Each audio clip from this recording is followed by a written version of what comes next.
اهلا وسهلا يا حبايبي. معانا النهارده مثل قديم شعبي بيقول: قالوا زمان الغدر في الحب يموت. والمثل ده بيتكلم عن وجع الخيانة في العلاقة الزوجية، لما الزوج او الزوجة يخونوا بعض. ده بيكون كسر كبير في القلب، وألم ما بيتنساش بسهولة. الخيانة مش بس بتأثر على الشخص اللي اتخان، لكن بتدمر الثقة بين الاتنين. ممكن تؤدي العلاقة لطريق صعب مسدود. والحكاية قالوا زمان راجل وزوجته عايشين حياة هادية وجميلة، لكن الراجل ضغطته الدنيا وخانها مع واحدة تانية.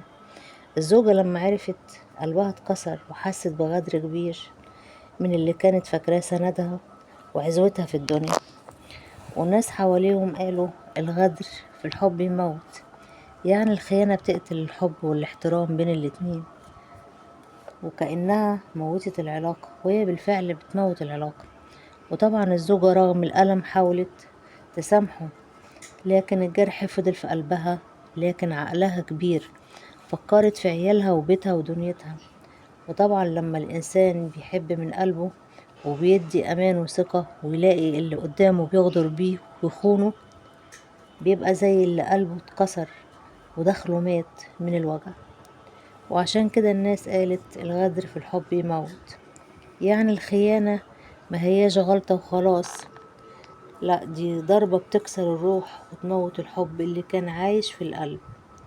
وبيحصل كتير في حياتنا، زوجة بتحب زوجها من سنين وفجأة تكتشف انه بيكلم واحدة تانية، حتى لو ما حصلش حاجة بينهم.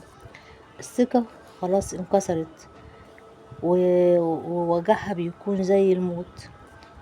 ومش بس الراجل اللي بيخون، في راجل يدي قلبه لزوجته ويسمع كلام عنها من وراها، يحس انه اتخدع وان كل حاجة بينهم ضاعت. ربنا يسترها وربنا يسلم يا ولادي.